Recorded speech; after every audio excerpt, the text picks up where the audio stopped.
दिव्य उद्धव ब्रज गमन और भगवान का दिव्य महाराज का दर्शन। भगवान ने बताया कि देखो मैं और ब्रजवासी और मेरी गोपियां कभी भिन्न भिन्न नहीं है, कहिए तो भिन्न न भिन्न, हम अभिन्न तत्व हैं। ये सिर्फ दृष्टि, सामान्य दृष्टि वालों को वृंदावन और गोपियां और मैं अलग दिखता हूँ, बाकी मैं और उनसे कभी अलग नहीं हो पाता हूँ। फिर भगवान के बड़े भैया बलराम जी का विवाह हुआ और भगवान का प्रथम विवाह कुंदनपुर की राजकुमारी माँ रुक्मणी के साथ संपन्न हुआ। और इन्हीं के यहाँ सुखदेव बाबा कहते हैं राजन रुक्मणी से प्रथम पुत्र हुआ जिसका नाम प्रद्युम्न हुआ, जो साक्षात कामदेव ही था। क्योंकि बाबा शिव ने ये कहा था रति से कि जब यदुवंश कृष्ण अवतार, जब भगवान यदुवंश में कृष्ण बन करके आएंगे तो उस समय तुम्हारा पति पुत्र रूप में उन्हीं के यहाँ जन्म लेगा। जन्म लेते ही एक समरासुर का नाम का दैत्य था, है ना? ये भैया इनको तो प्रसाद दे दो, आचार्य जी को हमारे आप पढ़ाते भी हैं तो आचार्य जी की पदवी भी मिली हुई है। बोलो राधे राधे। हमारी तरफ से ढेर सारी मंगल कामनाएं, शुभकामनाएं। आपका परिवार सपरिकर सुरक्षित रहे, स्वस्थ रहे, दिनों दिन जो है उत्तरोत्तर वृद्धि प्राप्त करे। और जितने श्रोताएं हैं, श्रोता बंधु हैं या माताएं बहनें या भाई भैया लोग, बाबा लोग, सबको हमारी तरफ से ढेर सारी शुभकामनाएं हैं। बाकी आपको बाद में भी देंगे, लेकिन इनको पहले दे दें, जाने वाले हैं। बोलो राधे राधे। तो समरासुर नाम का दैत्य एक दिन नारद जी से पूछ लिया कि नारद जी ये बताओ कि मेरी मृत्यु कैसे होगी। तो नारद जी ने बता दिया कि भैया कृष्ण जी का जो पहला संतान पुत्र होगा उसी के द्वारा तेरी मृत्यु होगी। ये कृष्ण जी की प्रतीक्षा में था और जैसे ही पहली संतान हुई तो सूतिका कक्ष से लेकर के महाराज भाग गया। बोलो राधे राधे। प्रसूतिका कक्ष से उठा करके चला गया और एक समुद्र में फेंक दिया। सागर में एक बहुत बड़ी मछली मुख फाड़ करके दौड़ी और समूचे बालक को निगल गई और एक मछुआरे के जाल में फंस गई। मछुआरों ने उस मछली को महाराज समरासुर के ही रसोइये के हाथ सौंप दिया। रसोइये ने जब उसका पेट चीरा तो बालक निकला। अब चूंकि उससे कोई संतान नहीं थी तो उसको ये हुआ कि चलो समुद्र ने, सागर ने मुझे पुत्र प्रदान किया है, हम इसको पुत्र मानकर ही सेवा करो। लेकिन समस्या ये आई कि दूध कहाँ से मिले, माँ की व्यवस्था कहाँ से हो। तो उसने सोचा कि अगर यहीं पल जाए ये तो महाराज इसका पूरा वहन कर लेंगे। तो महाराज से बोल दिया कि महाराज जी मेरा पुत्र है और मैं चाहता हूं कि आपके ही दरबार में पले। महाराज ने कहा बिल्कुल व्यवस्था कर देंगे। बोले महाराज इसके लिए कोई धात्री मिल जाए। धात्री समझते हो ना? धात्री कहते हैं जो माँ जैसी, आजकल पे जो आध्यात्मिक जमाना है मॉडर्न, तो जो पति पत्नी दोनों अगर कोई नौकरी में होते हैं तो एक रख लेते हैं दाई, उसी को संस्कृत में कहते हैं धात्री। जो माँ की तरह पालन करे उसका नाम धात्री है। तो सरकार मैं आपका रसोइया हूँ, ये मेरा बालक है, मेरी पत्नी रही नहीं, तो मैं चाहता हूँ कि आपके यहाँ पले और धात्री की व्यवस्था कर दें। तो ठीक है, ढूंढते हैं कोई मिलेगी तो। इतने में नारद जी सीधे पहुंचे रति के पास। देवी रति आ गए तेरे पति। बोले कहाँ है? बोले समरासुर के यहाँ है, रसोइये के यहाँ। पूरा वृत्तांत सुनाया और देवी रति ने बनाया मायावती का शरीर। बोलो राधे राधे। एक भी बात बना के नहीं बोलते हैं। मायावती महामाया सर्व माया विनाशिनी। मायावती महामाया, अरे बड़ी मायावी थी ये देवी रति और माया से ही मायावती बन गई। मतलब माया से शरीर बनाया और सुंदर शरीर बना करके पहुंच गई समरासुर के दरबार में। महाराज मुझे नौकरी चाहिए। अच्छा देवी क्या कर सकती है? प्रकार जो आप चाहो। बोले एक बालक है, मेरे रसोइये का है, पालन कर लोगी? बोले बिल्कुल कर लूंगी। अब वो तो उसी की, मैं उसी के लिए आई हूँ। तो ठीक है, आज से तुम्हारी नौकरी पक्की। और सुखदेव बाबा कहते हैं राजन इसने इतना ध्यान दिया देवी रति ने प्रद्युम्न का कि नाथ दीर्घेण काले न सकाशणी रूढ़ यमुना। भगवान जाने कौन सा चमन प्राप्त चटाया इसको कि कम आयु में बिल्कुल युवक हो गए, रूढ़ यौवन संपन्न हो गए। लेकिन एक दिन प्रद्युम्न ने देखा ये देवी जब भोजन कराती है तो मात्र भाव रहता है, लेकिन जब हमको देखती है तो कामनी का भाव क्यों आ जाता है। एक दिन तुम का देवी तुम मेरी माँ तो नहीं हो सकती हो, सच बताओ तुम कौन हो। तब रति ने पूरा वृत्तांत बताया, सरकार न मैं तुम्हारी मैया हूँ और ये रसोइया तुम्हारा बाप भी नहीं है। बोलो राधे राधे।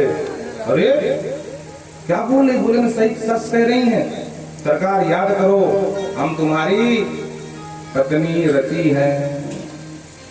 आहा भवान नारायण सुता संवरेणाहतो गृहाम् अहम ते अधिकृता पत्नी रति कामो भवान प्रभु।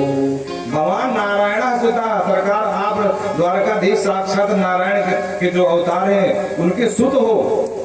हाँ अहम ते अधिकृता पत्नी, हम तुम्हारी अधिकृता पत्नी है। अधिकार संपन्न पत्नी जिसे बोलते हैं धर्म पत्नी, इंग्लिश में क्या कहते हैं उसको, अधिकृता को, हमको दिमाग में नहीं आ रहा। बोलो राधे राधे। तो कहते हैं कामो भगवान प्रभु, और आप याद करो आप साक्षात कामदेव हो।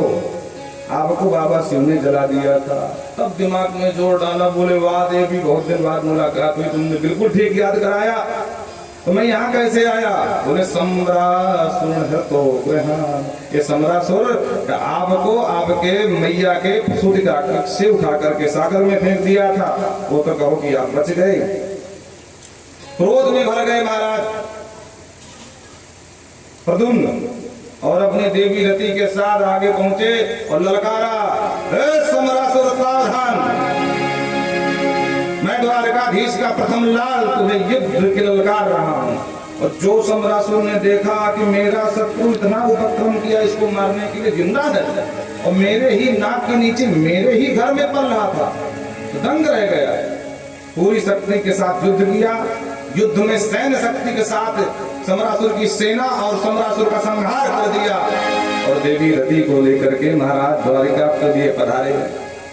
जो द्वारिका के समीप आए तो रुक्मिणी ने देखा, भगवान की अन्य रानियों ने भी देखा, तो अन्य रानियां तो देख करके लज्जित हो गई, घूंघट कर लिया। क्यों? क्योंकि बिल्कुल भगवान कृष्ण के ही टोका की थे, हाँ उन्हीं पर पड़े थे एकदम। तो सबको लगा कि शायद भगवान तो नहीं आ रहे हैं, लेकिन रुक्मिणी एकमात्र ऐसी थी कि उन्होंने देख करके कहा कि अगर मेरा पुत्र आज जिंदा होता तो बिल्कुल इसी की तरह दिखता होता। बोलो राधे राधे।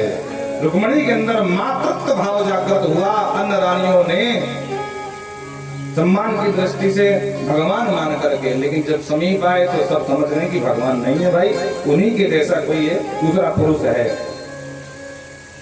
पत्नी रति के साथ प्रद्युम्न ने माँ को किया प्रणाम, माँ मैं तुम्हारा पुत्र प्रद्युम्न हूँ। तब माँ आह्लाद से भर गई, बेटे को भींच करके बाहों पास में ले लिया, अंदर ले गई। इतने में भगवान आ गए। भगवान ने पूछा कि देवी ये किसको बैठा रखा बगल में? बोले प्रभु ये अपना प्रथम पुत्र है जिसका हरण हो गया था। भगवान ने कहते किसी को पुत्र मान लोगी, पागल हो गई हो पुत्र मोह में तुम? अरे प्रभु देखो ना बिल्कुल हूबहू आप जैसा है ये, आपका ही बालक है। बोले सुनो, एक जैसे दुनिया में बहुत सारे लोग पाए जाते हैं एक चेहरे के, तो क्या तुम पुत्र मान लोगी? इतने में नारद जी आ गए और नारद जी ने जो सुना तो नारद जी ने पूरा वृत्तांत सुनाया। नारदो कथयत सर्वं संवराहरणादिकं तच्छ्रुत्वा महद आश्चर्यं कृष्णान्तः पुरयोषितः। नारद जी आए और पूरे प्रमाण के साथ हरण से लेकर के सम्रासुर के मरण तक का पूरा वृत्तांत सुनाया। और तब जाकर के कृष्णांते कहा योषितः परम आश्चर्यम, भगवान की जो योषित माने रानियां थी वो आश्चर्य से भर गई। और तब विश्वास भगवान को, देखो भगवान तो अंतर्यामी है, सब जानते हैं कि मेरा ही बालक है, लेकिन आगे चल करके कोई प्रश्न ना खड़ा कर दे, इसलिए भगवान ने जानबूझ करके ये नाटक किया। बोलो राधे राधे। ये लीला है, इसी लीला को देख करके बड़े बड़े विद्वान लोग व्यामोहित हो जाते हैं। तो वही जो काम जला दिया था वही काम पुत्र बन करके आए, क्योंकि बाबा शिव ने रति को आश्वासन दिया था कि देवी कृष्ण तने हो इन्हीं पति तो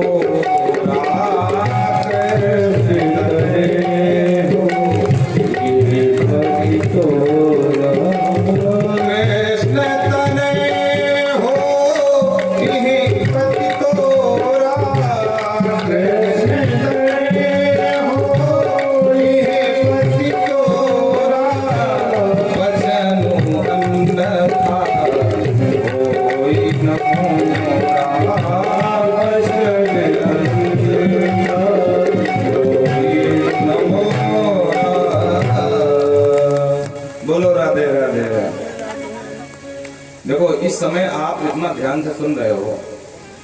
और शास्त्र कहते हैं प्राणांते भोजनांते च स्मशानांते तथैव च सामति यदि सर्वत्र को मुच्चेत न बंध को बंधनात् न मुच्चेत। बोलो राधे राधे।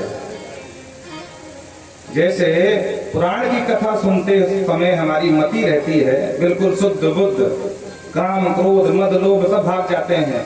अगर यही मति पूरे जीवन बनी रहे तो कहते हैं कौन बंधन है, किसी के गले में कोई बंधन नहीं है। को मुच्चेतना बंधना पुराणांते भोजनांते श्मशानांते तथैव च। जैसे मान लो आपको लगी भयंकर भूख और आप आए भूख से पागल होकर के, पेट में चूहे बिल्ली लड़ रहे हैं आपस में, अब आए देवी जी को देखे, आपको लगा देवी जी भोजन बना चुकी होगी और देवी जी महाराज कुछ काम लगी है, आपने देखा कि चूल्हा शांत से पड़ा है तो क्रोध से भर गए, अरे यहाँ भूखों के लिए जान जा रही, तुमको अभी काम की पड़ी है, मैं सोचा भोजन बना रखा होगा, अभी तक भोजन नहीं बनाया है। तो देवी डर गई, अरे राम राम बड़ी गलती हो गई। फटाफट उसने जैसा पाया उल्टा सीधा करके और 1 घंटा की जगह 30 मिनट में बना के रेडी कर दिया। लोग पाओ अब गुस्से में खाना शुरू कर दिए, 4 रोटी खाए, बोले बस बस बस बस बस बस अब नहीं। बोले अरे तो और खाओ ना, भूख लगी थी ना आपको। बोलो राधे राधे। देखो जब भोजन नहीं मिला था तो महाराज पूरा घर आसमान सब सर पे चढ़ा दिए थे और 4 रोटी खाते ही जैसे उपरति हो गई तो वही भोजन आपको विष के समान लगने लगा। तो शास्त्र कहते हैं पुराणांते, पुराण की कथा सुनते समय भोजनांते, भोजन का अनुभव करो। ये सब चीज अनुभव करने की है। भोजन के पहले जो भूख से लोग व्याकुल रहते हैं, भोजन के बाद उसी भोजन के लिए देखना पसंद नहीं करते हैं। कोई बड़ा भाव को महाराज छेना खाओ, हाँ बिल्कुल खाऊंगा, बड़ी भूख लगी है, 2 छेना दबाया, बोले महाराज अरे अरे बोले बस 2 खा लो, अरे राम राम राम राम 1 खिला दो, 1 और खा लिया, बोले अरे बस बस बस पेट फट जाएगा भैया, उल्टी हो जाएगी। उसी तरह कहते हैं श्मशान आंते, शमशान में जैसी मति रहती है, शमशान में गए, अरे भैया कभी टपक गए, अरे बोले कल अचानक पता नहीं क्या हुआ, अच्छे खाते चले जा रहा, धम्म दे गिरे, राम जैसी राम। अरे भैया इस जीवन का कोई भरोसा नहीं है, कहीं कुछ नहीं धरा है। देखो कल तक हमारा ये साथी संगी हुआ करता था, आज बेचारा चला गया, चलो भगवान का भजन करते हैं। इस शमशान घाट के सत्संग की बात कर रहे हैं हम। और जब शमशान से बाहर आए, घर आए, तो वही फिर ग्रह कारज नाना जंजाला में फंस गए। तो जो भोजन के पहले का अनुभव कर लो, शमशान के समय का अनुभव कर लो, पुराण की कथा सुनने के समय का अनुभव कर लो, और यही मति अगर सर्वत्र बनी रही तो भी आपको बंधन में डालने वाला कोई नहीं है। प्रेम से बोलो राधे। मन का निग्रह करना इतना आसान नहीं है। अर्जुन गीता में कहते हैं चंचलम ही मनः कृष्णा, हे केशव ये मन बड़ा चंचल है। मन का निग्रह करना है तो कुछ बातों का ध्यान करना चाहिए। जो भी बात आपको अच्छी लगे उसको फटाफट एक डायरी में लिख लो। बोलो राधे राधे। सदा सत्य का चिंतन करो, असत्य का नहीं। उसको डायरी में लिखने का मतलब बोले अच्छे विचार आए तो तुरंत निकल जाएंगे। अगर आपने डायरी में लिख दिया तो जितनी बार डायरी खोलोगे उतनी बार वो अच्छे विचार तुम्हारे मस्तिष्क में घर कर जाएंगे। बुरे विचार आए तो क्या करें? बोले अगर बुरे विचार आ रहे हैं उनको तुरंत सत्य विचारों से ढक दो। जैसे आप लोग क्या करते हो, मान लो कहीं गंदगी पड़ी है तो क्या करते हो, उसमें या तो मिट्टी डाल देते हो या राख डाल देते हो। उसी तरह ये हमारे मस्तिष्क की बात है। अगर बुरे विचार आ रहे हैं तो अच्छे विचारों की मिट्टी उठाओ और बुरे विचारों पर तपाक से मारो। क्या होगा? बुरे विचार सब धीरे धीरे समाप्त हो जाएंगे और अच्छे विचारों का सतत चिंतन करते रहो। धीरे धीरे आप भी सात्विक, शुद्ध, बुद्ध और परम मुक्त हो जाओगे। प्रेम से बोलो राधे। एक बात और, ये जो हमारा शरीर है ना, चित जल पावक गगन समीरा, चित जल पावक गगन समीरा, पंचरचित यह अभम शरीरा,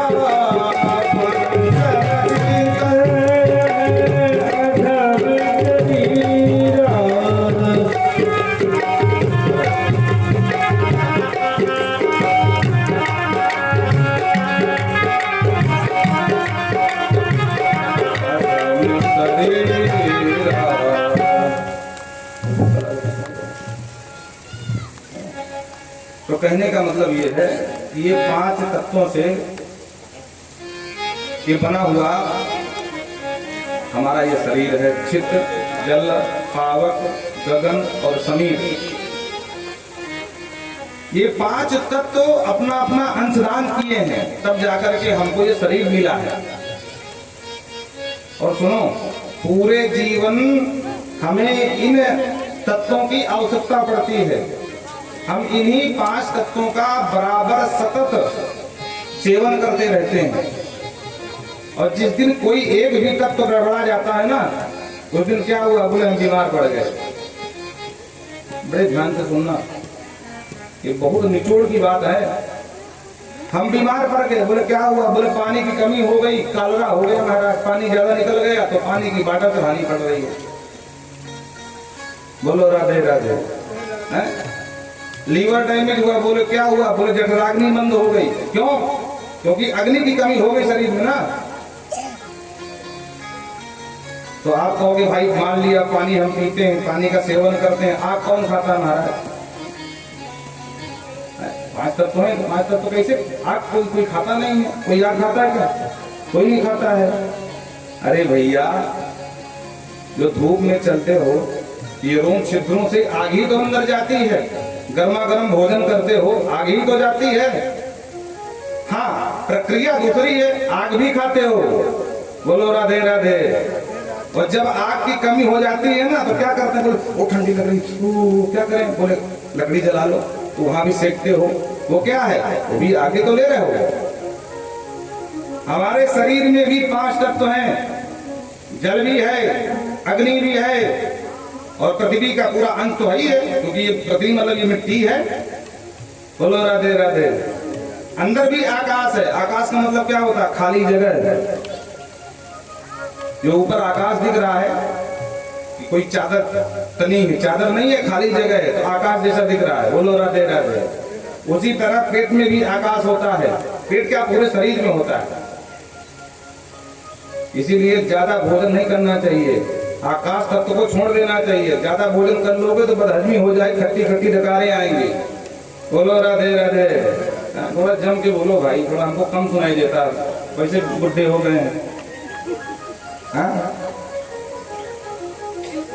तो आकाश का भी सेवन करना चाहिए, क्योंकि अगर आकाश तत्व को जगह आपने नहीं दिया तो हो ही नहीं सकता कि आप बीमार ना हो जाए। चित्त, जल, पावक, गगन और समीर, अगर हवा ना मिले, बराबर हवा छोड़ते हो लेते भी हो, जहरीली गैस बाहर निकालते हो, सुंदर फिल्टर की हुई जो है उसको अंदर लेते हो। तो 5 तत्व से हमारा शरीर बना है। जिस दिन कोई तत्व गड़बड़ा गया तो हम हो गए बीमार, फिर डॉक्टर के पास जाओ। तो जिस तत्व की कमी होती है वो दवाओं के माध्यम से, इंजेक्शन के माध्यम से, बॉटल के माध्यम से अंदर करता है, तो हम पुनः स्वस्थ हो जाते हैं। बोलो राधे राधे। हाँ, बस प्रक्रिया दूसरी होती है, इसलिए कोई तत्व गड़बड़ाने न पावे। प्रेम से बोलो राधे। हाँ, इस बात ठीक ठाक बोले हो। तो परीक्षित जी ने कहा महाराज सुखदेव जी से कि गुरुदेव, अभी आपने कहा कि जब प्रद्युम्न आए तो वो भगवान की जो अन्य रानियां थी वो देख करके लज्जित हो गई, घूंघट कर ली, तो क्या भगवान के कोई ज्यादा विवाह हुए थे? कहा बोले हाँ राजा, तुम्हारा तो विस्तार से समझाओ। तो विस्तार से बताया। राजा ने एक सत्राजित नाम का राजा, भगवान सूर्य का परम भक्त, भगवान सूर्य ने उसे श्यामंतक मणि प्रदान कर दी। मणि का प्रभाव क्या था? दिने दिने स्वर्ण भारा अष्टौ सहस्रजति प्रभो। दिन पर दिन वो 8 बार सोना देती थी। 8 बार का मतलब होता है 20 तोला। अब दिमाग लगा लेना इस हिसाब से कि एक महीने में कितने तोला सोना था उसका। तो 20 तोला एक दिन में देती थी। जहां वो मणि रहती थी उस राज्य में दुर्भिक्ष, अरिष्ट, महामारियां नहीं फैलती थी। बड़ी चमकती हुई मणि थी, गले में पहने घूमे। एक दिन भगवान से मिलने आए तो भगवान के यदुवंशी बालक वो मणि को देख करके भौचक्के हो गए। भगवान से कहते हैं, प्रभु साक्षात सूर्य देव आपके लिए मिलने आ रहे हैं। भगवान देखे, अरे सूर्य कैसे आ सकते हैं भाई, सूर्य की तो नौकरी ड्यूटी बराबर चलने की, यहाँ कैसे आ जाएंगे? ध्यान से देखा, अरे बोले बच्चों सूर्य देव नहीं है, ये सूर्य देव का भक्त श्यामंतक मणि के प्रभाव से इतना ज्यादा जगमगा रहा है, सत्राजित है। और बच्चे बहुत चक्के हो गए, अरे राम राम, हम तो सूर्य मान रहे थे इसको। भगवान से मिलकर के जाने लगा। यदुवंशी बालकों ने कहा, भैया सत्राजित आपकी मणि बहुत जोरदार है और हम चाहते हैं कि ये मणि हमारे प्रभु को प्रदान कर दी जाए। सत्राजित बोले, तुम्हारा मूड खराब, दिमाग खराब क्या है? रात दिन तपस्या किया हूं तब भगवान सूर्य ने मुझे दिया, मैं नहीं देता मणि। डांटता हुआ चला गया। इसका छोटा भैया था, नाम था प्रसेन। तो मणि को पहन करके शिकार खेलने गया तो एक सिंह ने देख लिया। तो आप सभी जानते हैं कि शेर आग से दुश्मनी है। हाँ, तो गले में आग जैसी चमकती हुई मणि को देखा तो उसने सीधा आक्रमण कर दिया। तो प्रसेन को मारा, प्रसेन के घोड़े को मारा और मणि को दांत से दबाता हुआ आगे चल दिया। आगे गया तो रामा अवतार के महाराज जामवंत महाराज घूम रहे थे, रक्षराज। तो उन्होंने देखा, देख इतनी दिव्य मणि शेर के मुख में कैसे आ गई? तो शेर से युद्ध किया, शेर को मार करके मणि लेके चले गए अपने गुफा। वहां पर बिटिया ने देखा, जो नाम था जामवती। तो जामवती ने कहा, तो पिताजी मुझे बहुत अच्छी लगती है। ठीक है बिटिया, तुझे वही ले ले। तो बिटिया को दान कर दिया। जब प्रसेन घर नहीं लौटा तो कहीं न कहीं महाराज सत्राजित को ये संशय हो गया कि मेरे भाई की हत्या हुई है। तो हत्या कराने में कहीं न कहीं द्वारकाधीश का हाथ है। हत्या मणि के लिए ही कराई गई। अपनी पत्नी से बताया, पर कहा कि देखो अभी कोई प्रमाण नहीं है, इसलिए किसी से कहना नहीं। तो पत्नी ने कहा, ठीक है नहीं कहूंगी। 2-3 दिन बेचारी ने नहीं बताया, पर 2-3 दिन बाद, क्योंकि देखो माताओं का स्वभाव है कि कोई बात बताओ ना कि ये बात नहीं बताना, तो पक्का बता देंगे। हाँ, ये इतनी सरल नहीं, उसमें कोई निंदा की बात नहीं, इतना ही सरल होती है कि कोई बात हजमे नहीं होती है। हाँ, बड़ी भावुक होती है। तो उसने 2-3 दिन तो नहीं बताया, लेकिन उदास रहने लगी बेचारी। तो एक बड़ी प्रिय सखी थी इसकी, तो उसने पूछ लिया, बहन आजकल तो उदास बहुत रहती है, क्या बात है, और तेरे देवर का पता चला कि नहीं? बोले बहन बस पूछना, सब कुछ पता है लेकिन बताऊंगी नहीं। अरे बहन तो मतलब मुझे पराई मानती है। वो पड़ गई पीछे। तो उसने बताया, बहन आजकल के लोगों को क्या क्या कहें, नाम इतना बड़ा द्वारकाधीश, और देवर को मार के बड़ी हड़प ली। अरे राम राम, हम तो सपने में भी नहीं सोच सकते कि द्वारकाधीश ऐसा कर सकते हैं। पर बहन जमाना बहुत खराब आ गया है, किसी के बारे में कुछ नहीं कहा जा सकता, कौन क्या कर ले। पर बहन तो चिंता मत कर, जैसे तूने किसी से नहीं बताया वैसे मैं भी किसी से नहीं बताने वाली। बोलो राधे राधे। वो आगे गई तो जा करके अपनी सहेली से बता दिया, सुना है हमारी वो बहन, उसके देवर द्वारकाधीश मणि के लिए, हाँ। उसने कहा सही? बोले हाँ। अरे राम राम, बहन विश्वास नहीं होता, राम राम राम, क्या बताए। लेकिन बहन बताना नहीं, बेचारी ने मना, ना ना ना ना, जैसे तुमने किसी को नहीं बताया वैसे मैं भी नहीं बताने वाली हूँ। ठीक है भाई। और वो गई तो अपने बहन से अपने कोई सहेली से बता दिया। ऐसे करते करते बाबा कहते हैं, करणे करणे जपन जना, कानों कान से बात फैलते फैलते सीधे पहुंच गई द्वारकाधीश के कान तक। द्वारकाधीश ने जब सुना तो बड़ा अजीब लगा कि भाई ये सब क्या है। बुलाया दरबार मंत्रियों को, मंत्रियों का, सरकार हमें पता नहीं है, पता करो कि ये सब क्या है, मेरा नाम कैसे आ गया। तो पता लगा कि बच्चों ने चलते समय सत्यराजीत से मणि की मांग की थी। अरे राम राम, लेना देना फालतू में कलंक ऊपर ले लिए, अब क्या करें।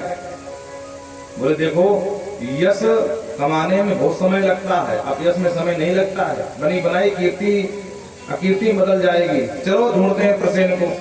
तो लेकर के यदुवंशी बालकों को, मंत्रियों को भगवान जंगल की यात्रा में निकले। तो ढूंढते ढूंढते एक जगह घोड़ा मरा पड़ा था, और उधर से सिंह के पर चिन्ह दिखे, तो आगे बढ़े तो हमारा प्रसेन मरा पड़ा है। फिर उसी शेर के चिन्ह देखते देखते, पैरों के चिन्ह आगे बढ़े तो आगे शेर मरा पड़ा। फिर रक्षराज के पर चिन्ह देखते देखते रक्षराज जामवंत की गुफा में सीधा पहुंच गए। और जो झांक के देखा तो मणि के प्रकाश से पूरी गुफा में उजाला ही उजाला था। भगवान समझ गए, बोले भैया ठीक समय ठीक जगह पे आए हैं, एक काम करना, हम अंदर जाते हैं, तुम लोग हमारी बाहर प्रतीक्षा करना, किसी के घर में इस तरह सबको जाना ठीक नहीं, हम अकेले जाएंगे। ठीक है प्रभु, हम आपकी प्रतीक्षा करेंगे। अब यूं कह करके सब लोग प्रतीक्षा करने लगे और भगवान अंदर गए। जामवती उसी मणि से खेल रही थी, और जो किसी अपरिचित व्यक्ति को सीधे घर अंदर घुसते देखा तो जामवती की चीख निकल गई, पिताश्री देखो ये कौन श्रीमान घुसे चले जा रहे हैं। ये व्यवहार जामवंत को तो बिल्कुल अच्छा नहीं लगा। श्रीमान जी बिना कुछ हाँ हूं किए अंदर घुसाए, कौन हो तुम? भगवान कुछ बोलते उससे पहले जामवंत ने मिला करके 2 मुक्के भगवान के मारे। जो भगवान के मुक्के मारे, भगवान भी कौन कम है, तो बदले में 4 धर दिए। हाँ, जामवंत तो बोले वाह, मेरे घर में आके मुझे ही मारते हो। जामवंती बहुत बलवान थे, समझ लेना। बामन भगवान ने जब ब्रह्मांड को कटाह को छेद कर दिया था नापते समय, उस विराट भगवान की 7 परिक्रमा उस समय बाबा जामवंत ने लगाया था। बोलो राधे राधे। कहीं घड़ी अवसर 7 प्रदक्षिण धाय मानस में वर्णन है। परम शक्तिशाली जामवंत महाराज। उन्होंने कहा अच्छा, मेरे घर में आके मुझे मुक्का। भगवान के 8 कर दिए, भगवान ने 16 कर दिए। जामवंत ने 32 को 64 कर दिया। बोलो राधे राधे। युद्ध करते करते 27 दिन बीत गए पर फैसला नहीं हुआ। 28वां दिन लगा, भगवान बोले बस बहुत हुआ भाई, समय भी हो रहा, सब लोग बाहर इंतजार कर रहे हैं। भगवान ने उठा करके जो पटका, जामवंत महाराज की नस नस ढीली कर दी। जामवंत जी ने तुरंत हाथ जोड़ करके चरणों में गिर गए, बोले सरकार अब बस करो, पहचान गया आप ही मेरे राम जी हो, लेकिन आने का कारण बताओ। बोलो राधे राधे। देखो, लंका विजय के पश्चात जब पुष्पक विमान में बैठ करके भगवान अयोध्या को आ रहे थे, तो जो जितने साथ में वानर सेना थी तो सब अपने अपने बल का बखान करें। कोई कहे देखो देखो मैंने रावण के पौत्र को मार दिया, कोई कहे देखो रावण के फला पुत्र को मार दिया, मैंने इस असुर को मारा, मैंने इस राक्षस को मारा, मैंने ये किया। अरे देख देख, मैं मेघनाथ के युद्ध के समय लक्ष्मण जी के साथ रहा, सेना से युद्ध किया, लक्ष्मण जी ने मेघनाथ का वध कर दिया, इस प्रकार। लेकिन अब जामवंत जी बेचारे बुद्धे थे, तो उनसे कोई काम लिया नहीं गया। खाली एक जगह उन्होंने रावण को एक मुक्का मारा था बस, तो रावण मूर्छित हो गया था, बस वही उतना ही है उनका जो है योगदान पूरे युद्ध में है। तो सब अपने अपने बल का बखान करें। जामवंत बेचारे नीचे के मुंह के। बोलो राधे राधे। भगवान ने देखा, बोले अक्षराज क्या हुआ? बोले कुछ नहीं मारा। अरे नहीं बताओ क्या बात है? तो आंख में आंसू आ गया अक्षराज जामवंत के। बोले सरकार इस युद्ध में हमको तो बस वही बुढ़ा बुढ़ा कह के सब लोग आगे जाने नहीं दिए, और देखो कैसे वीरता बखान कर रहे हैं। प्रभु मैं चाहता हूं कि एक बार हमारा तुम्हारा युद्ध हो जाए, ताकि अब सब मूर्ख देख ले कि मैं कितना बलवान हूं। बोलो राधे राधे। भगवान ने कहा देखो भाई, सेवक और स्वामी आपस में युद्ध करें ये मर्यादा नहीं है, पर आपने कामना की है तो प्रतीक्षा करना पड़ेगा, हम आपकी इच्छा जरूर पूरी करेंगे, लेकिन इस अवतार में नहीं, ये मर्यादा पुरुषोत्तम का अवतार है मेरा। जब हम कृष्ण बनकर आएंगे तब आपसे हम द्वंद्व युद्ध करेंगे। बोलो राधे राधे। द्वंद्व माने दो का युद्ध, तीसरे कोई काम नहीं। और वही समय आया, भगवान गुफा में गए और 27 दिन बराबर युद्ध किए, 28 उठा के पटके। जामवंत को याद आ गया कि प्रभु आपने वचन दिया था, मैं पहचान गया आप ही मेरे राम जी हो, आने का कारण बताओ। भगवान ने कहा देखो ये मणि लेने आए, मणि तुम्हारे यहाँ पड़ी और कलंक मेरे सर चढ़ा, मणि हमको दो। जामवंत हाथ जोड़ लिए, प्रभु मणि तो नहीं दे सकता। भगवान बोले क्या मतलब? बोले सरकार मैं असमर्थ हूं, मणि नहीं दे पाऊंगा। भगवान बोले मणि तो बिना लिए हम जाएंगे भी नहीं। जामवंत ने कहा बात यह है कि ये मणि मैंने किसी व्यक्ति से नहीं, शेर के मुख से छीनी है, तो मणि में मेरा अधिकार है। दूसरी बात, मेरे अधिकार के अंतर्गत होती तो मैं दे भी देता, आपके लिए मना नहीं है, लेकिन अब ये मणि मैंने बिटिया को दान कर दी है। अब बिटिया की वस्तु में बाप का कोई अधिकार नहीं रह जाता, इसलिए मणि देने में असमर्थ है। भगवान बोले कुछ भी करना पड़े पर मणि लेके ही जाने हमको। जामवंत धर्मचंद्र खड़ा हो गया, क्या करें, प्रभु की बात है। तब जामवंत ने कहा सरकार एक रास्ता है। क्या? बोले बिटिया से विवाह कर लो, दहेज में मणि ले लो, काम बन जाएगा। भगवान बोले अब कलंक मिटाने के लिए चाहे जो करना पड़े लाओ बिटिया को, बोलो कन्या समर्पयामि। तो वहीं जंगल में मंगल हुआ, जामवती का हाथ पकड़ाया, भगवान पानी ग्रहण किए, लेकर के आए द्वारिका, और बड़े ही हर्षोल्लास से विवाह संपन्न हुआ। छत्राजीत को बुलाए, मणि दिए, बोले देख भाई फालतू में जो है कलंक लगा रहा था, मणि थी देवी जी के घर, और मेरी न मान तो साथ में अपने ईमानदारी का प्रमाण पत्र ये देवी जी हैं, तेरे मणि के चक्कर में हमको दूसरा ब्याह करना पड़ा। बोलो राधे राधे। सत्राजीत बहुत शर्माया, लजाया, अरे राम राम में कहा इसको कलंक लगा दिया। जो समाज को मालूम पड़ा, समाज ने गाली पे गाली देना शुरू किया, अरे मूर्ख देखो इस पापी को भगवान के ऊपर कलंक लगाया, द्वारिकाधीश के ऊपर कलंक लगाया। अरे हम तो जानते थे कि वो ऐसा कभी नहीं कर सकते हैं। देखो समाज का स्वरूप कब बदल जाए कोई ठिकाना नहीं है। समाज की स्थिति दो मुहे सर्प की तरह होती है। बोलो राधे राधे।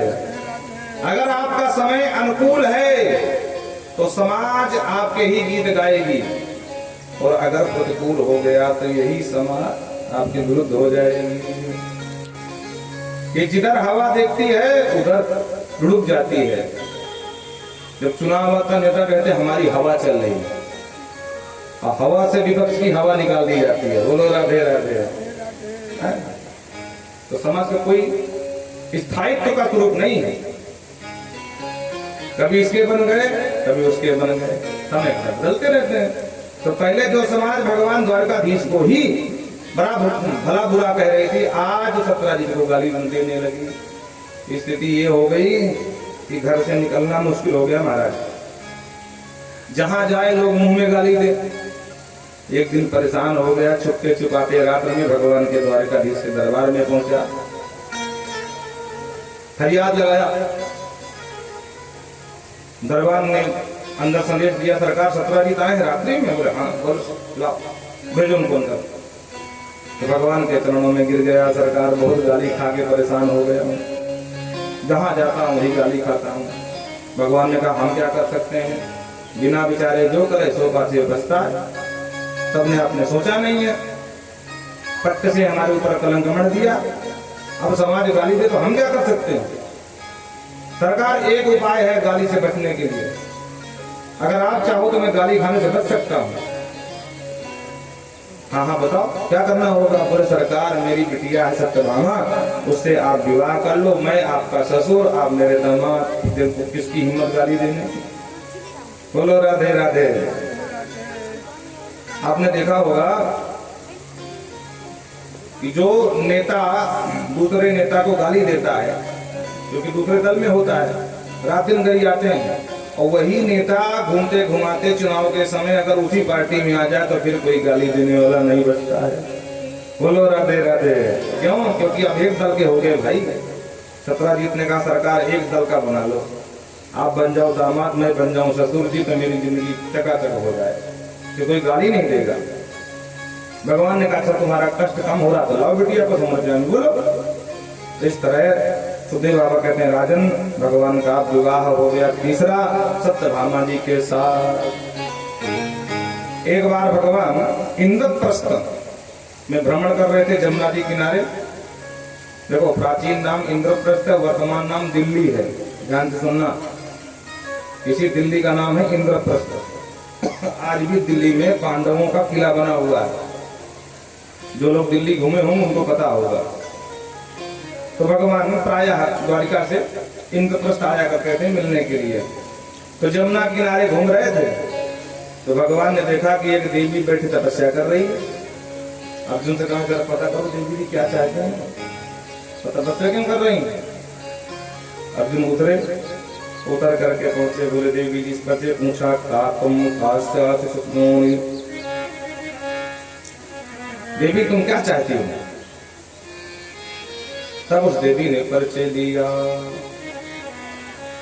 अहम देवस्य सवितुर दुहिता पतिमिच्छति विष्णुं वरेण्यं वरदं तपः परमास्थिता। हे अर्जुन, मैं सविता की दुहिता हूँ। दुहिता माने बिटिया, सविता माने सूर्य। मैं सूर्य पुत्री हूँ, नाम मेरा कालिंदी है।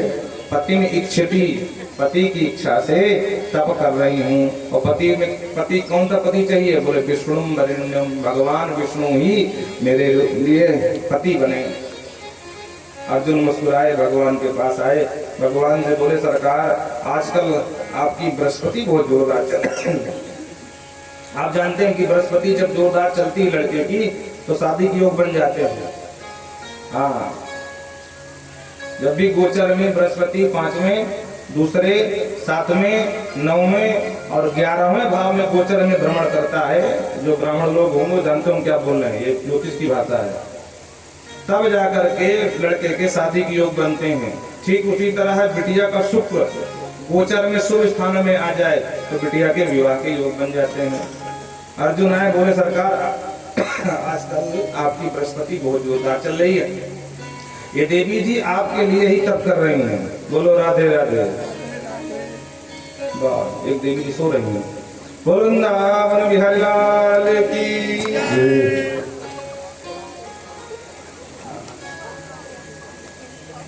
तो भगवान से बोले आपके लिए ही ये नान्यम पतिम वृणे वीर तम रते निश्री निकेतन, न अन्यम पति।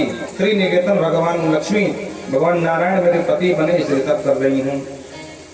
भगवान बोले ठीक है, जान पहचान कराओ।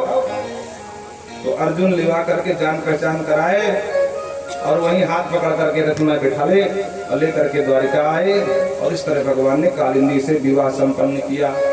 इस तरह भगवान का चौथा विवाह हो गया। देखो गिनती गिनती रहे ना, 16,108 रानियां हैं इनकी, अभी 4 ही हुई हैं। बाद में न कहना कि पूरी नहीं की हो। बोलो राधे राधे। एक दो भैया थे, उज्जैन के राजा थे, बिंद और अरविंद। इनकी बहन जी का नाम था मित्रविंदा। इन्होंने स्वयंवर किया। स्वयंवर के पहले बहन जी को समझा दिया, बहन जी हमने दुर्योधन को वचन दिया कि बहन जी आपको समर्पयामी बोलेंगे, लेकिन हम क्षत्रिय हैं, क्षत्रियों के यहाँ स्वयंवर करना अनिवार्य है। और स्वयंवर का मतलब ये होता है कन्या स्वयं से अपने वर का चयन करती है। तो जयमाला तुम्हारे हाथ में होगी, पर ध्यान देना बहन जी, गड़बड़ बिल्कुल मत करना। देश देश के भूपत नाना होंगे, लेकिन वरमाला आपको दुर्योधन के ही गले में डालना है। ठीक है भैया। क्यों? क्योंकि दुर्योधन 100 भाई थे। इनके खुद के पिता धृतराष्ट्र राजा बने बैठे थे, पांडव वनवास में थे। तो उस समय दुर्योधन की चारों तरफ जलवे थे महाराज। तो राजनीतिक लाभ लेने के लिए कि बड़े राजा से संबंध हो जाएंगे तो हमारा राज्य भी अकंटक हो जाएगा, इसलिए बहन जी से कहा कि दुर्योधन से ही विवाह करना। ठीक है बहन जी। लेकिन समस्या ये थी कि मित्रवृंदा भगवान को ही पसंद करती थी। पर भैया की बात तो क्या करें। पर कहीं से भगवान को पता चल गया कि मित्रवृंदा का विवाह होने वाला है, स्वयंवर है।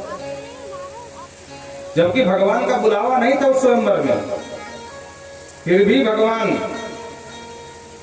अच्छा, स्वयंवर की ये मर्यादा रही है कि कोई बुलावा हो या ना हो, स्वयंवर मालूम पड़ जाए आप पहुंच जाओ, आपको स्थान दिया जाएगा।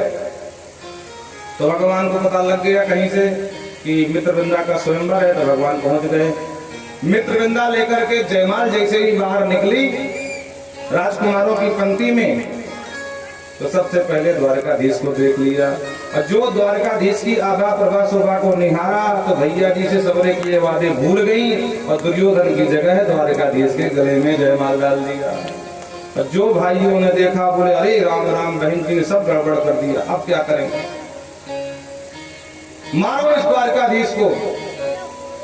और ध्यान रहे उस समय पांडव अज्ञातवास में थे, पांडवों का अज्ञातवास पूर्ण हो गया था। पांडव फिर भी ब्राह्मण देश में वहीं उपस्थित थे, उसी जगह स्वयंवर में ये भी गए थे। और अर्जुन तुरंत पहचान गए भगवान को। जब युद्ध की तनातनी देखी तो अर्जुन ने कहा सरकार आप भाभी जी ले घर भागो, मैं निपटूंगा इनसे।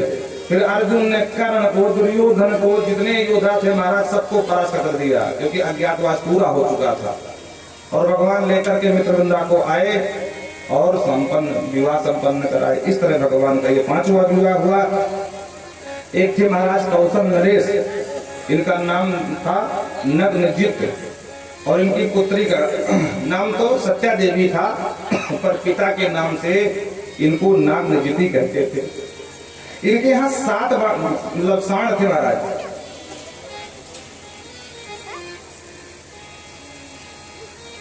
बोलो राधे राधे। 7 साण भयंकर मर कहे, तीक्ष सिंह वाले, तीक्ष सिंगान सुदर्शन वीर गंधा सहान खला। जो भी राजा की प्रतिज्ञा थी कि जो भी एक रस्सी में 7 साणों को नाथ लेगा उसी के साथ हम बिटिया ब्याहेंगे। देखो भाई आगे बैठ करके सावधान रहो, हमारा ध्यान भंग होता है। तो दौड़ करके जो भी जाए महाराज, वो 7 एक साथ दौड़े और तो राजकुमार को महाराज चोट पहुंचा दे, खंडित कर दे। तो सब हाथ जोड़ के भागा। भगवान को पता चला तो भगवान तो हमारे बचपन से ही गोपाल बन करके गौचारण किए हैं, गाय बछड़ों के साथ रही हैं। तो भगवान तुरंत गए और 7 रूप बना करके एक रस्सी में 7 सांडों को नाद करके राजा को दिखा दिया। महाराज कौशल नरेश नग्न प्रसन्न हो गए। और सुनो, इनका नाम नग्नजित क्यों पड़ा था ये भी समझ लो। ये जितने नंगे बाबा घूमते थे ना, इनको शास्त्रार्थ में इन्होंने हरा दिया था, तो नाम पड़ गया नग्नजित। नग्नजित वाले मतलब जो जैन समुदाय के होते हैं ना, इनको शास्त्रार्थ में हरा दिया। इतना विद्वान राजा था, तो नाम पड़ गया नग्नजित। बिटिया सत्या का विवाह किया और इस तरह से भगवान का छठा विवाह संपन्न हुआ। एक देवी सुरकीर्ति अपनी भद्रा नाम की बिटिया को भगवान के साथ विवाह दिया था। क्यों? क्योंकि भगवान को जब भी देखती हो तो मन में विचार करती काश ये मेरा पुत्र होता, लेकिन ये तो देवकी के लाला है, मेरे बनेंगे नहीं। पर दामाद भी पुत्र के समान होता है, तो क्यों ना दामाद बना करके इसको पुत्र की कमी पूरी कर लूं।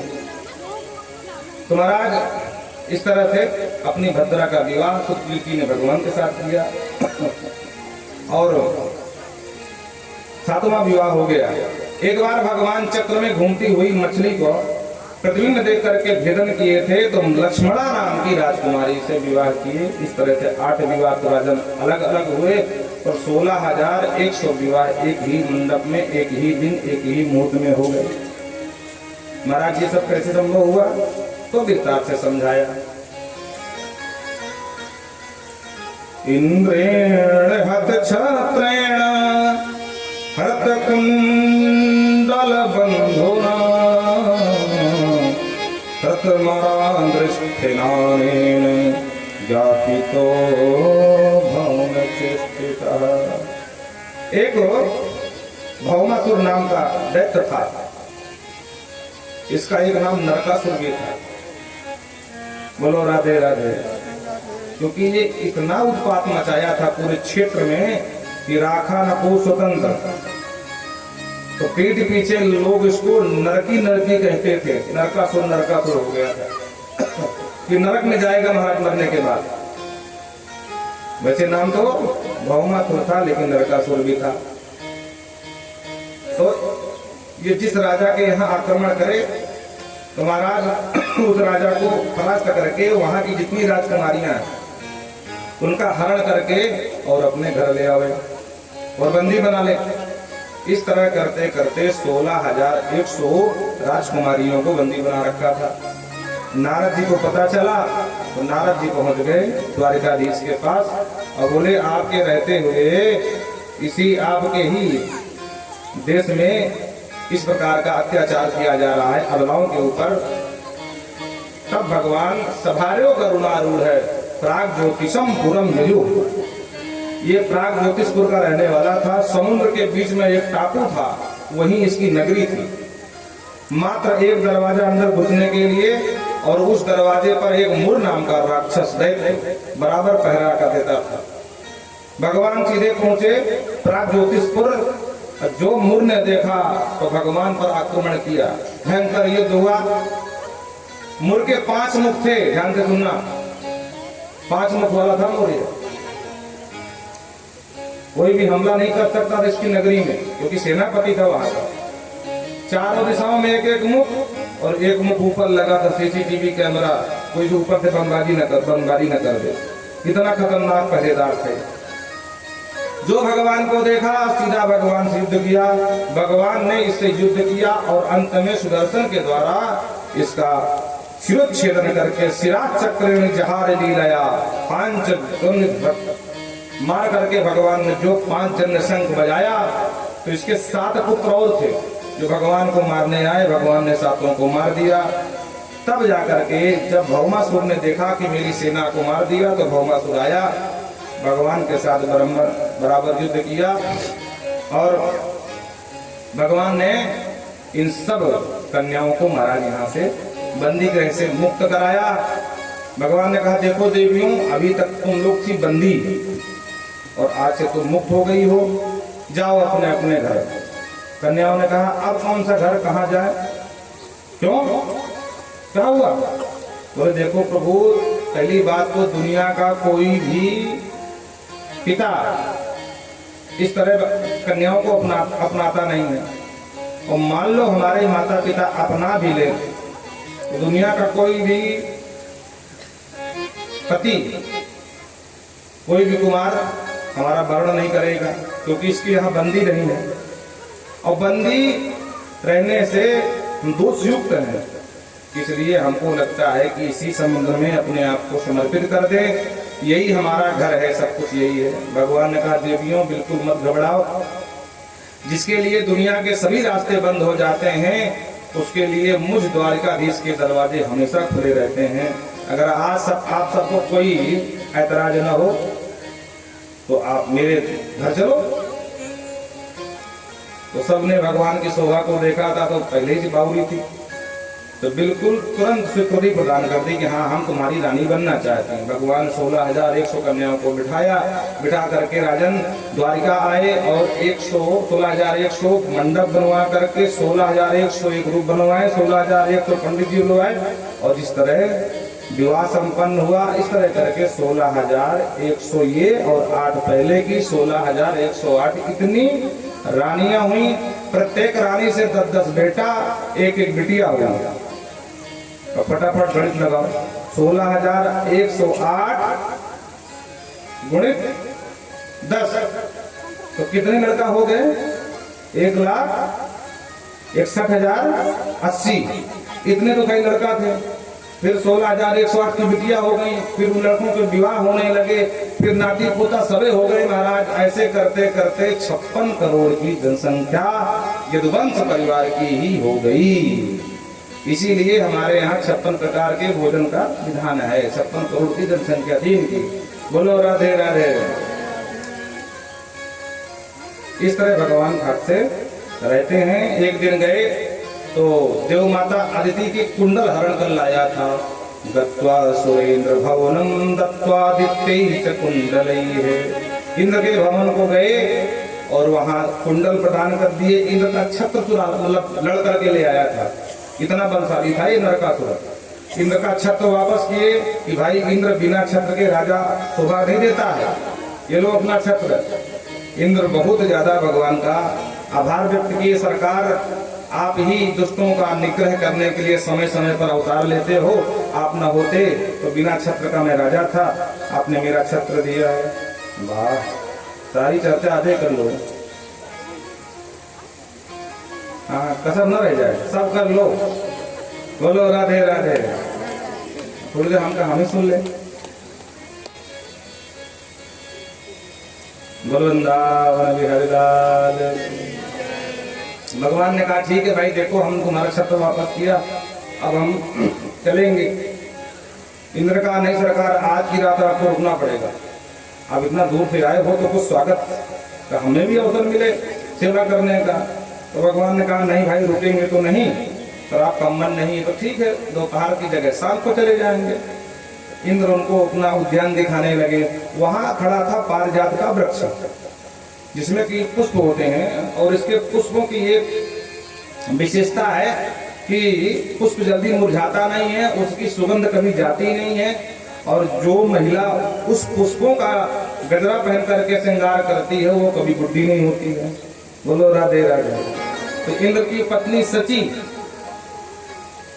उन्हीं गजरों से श्रृंगार किए थी। सत्यभामा ने देखा, पूछ लिया। देखो माताओं का स्वभाव होता, बगल वाली की साड़ी आभूषण देख लें ना तो दिमाग में चढ़ जाती है बात, बस बस अब यही मैं भी बनवाऊंगी। तो सत्यभामा ने देखा, पूछा बहन ये कैसे पुष्प हैं? बोले सत्यभामा जी ये हमारे स्वर की संपदा है, पारिजात के पुष्प हैं, और देखो इन्हीं का प्रभाव है कि मैं एकदम सर्वांग सुंदर हूँ। तो इंद्र का सरकार यहाँ की कोई पहचान की वस्तु अगर आपको चाहिए तो ले लो। आप विदेश में आए हो तो कम से कम कोई पहचान की वस्तु चाहिए ना, याद के लिए। भगवान का देखो हमें कुछ चाहिए नहीं, आप परेशान ना हो, आप तो इसे भी आपका छत्र वापस देने आए थे, और आपके माता की कुंडल नहीं सरकार, कुछ तो लेना पड़ेगा। भगवान ने कहा, अब जब कहा कुछ लेना पड़ेगा तो सत्यभामा बगल में बोले सुनो पारिजात ना हो पारिजात। भगवान ने कहा देखो हमें तो कुछ चाहिए नहीं, हमारी देवी जी को एक आपका वो तो ये जो पारिजात है ना बहुत पसंद आया है। अच्छा देखो ये समुद्र मंथन से निकला था, एक ही था। बोलो राधे राधे। धोखा ना खा जाना। तो इंद्र ने हाँ ही करने जा रहे थे।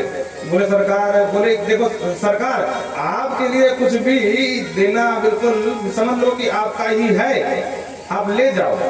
इतने पीछे से मैं क्या के श्रृंगार करूंगी, खबरदार मना करो। जब इशारा किया इंद्र ने तुरंत भाषा बदल लिया, सरकार आपके लिए कुछ भी मना नहीं, आपका ही है, बिल्कुल ले जाओ। लेकिन सरकार एक समस्या है। भगवान बोले क्या समस्या है? बोले सरकार ये दैवी संपदा है, मृतलोक में कैसे जाएगी, और कुछ मांग लो। भगवान का देखो हमने पहले कहे थे कि हमको कुछ चाहिए नहीं, अब आपकी मर्जी हो या ना हो हम लेके जाएंगे। भयंकर युद्ध हुआ। भगवान ने कहा युद्ध करो हमसे। युद्ध करके स्थापितम भार्योत्पाट्य पारिजातम गमनम मति। भगवान ने एक झटके से देवताओं को हरा करके और पारिजात को उखाड़ करके सीधे लाए और सत्यभामा के भवन में स्थापित कर दिए। बोलो राधे राधे। इस तरह भगवान अपने परिवार में प्रेम से रहते हैं। और आगे चल करके महाराज प्रद्युम्न के पुत्र का नाम अनिरुद्ध, इसके 2 विवाह हुए और दोनों विवाहों में महासंग्राम छिड़ा। एक विवाह तो महाराज रुक्मिणी जी के भाई की नातिन थी रोचना, उसके साथ हुआ। पर वो विवाह सुनाए उससे पहले एक भजन सुना दें, क्योंकि आप लोग सब ऐसे ही ताक रहे हो जैसे मरकहा बैल। बोलो राधे राधे।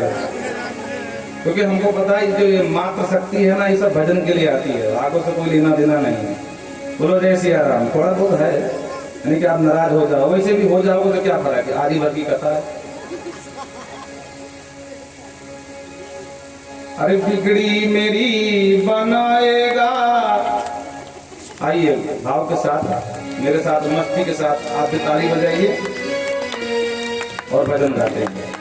बिगड़ी मेरी बनाएगा मेरा यार सांवरा, बिगड़ी मेरी बनाएगा मेरा यार सांवरा, बिगड़ी मेरी बनाएगा मेरा यार सांवरा। मुझको यकीन है आएगा मेरा यार सांवरा, मुझको यकीन है आएगा मेरा यार सांवरा।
वृंदावन बिहारी लाल की जय, राधा रानी सरकार की जय। तो इस तरह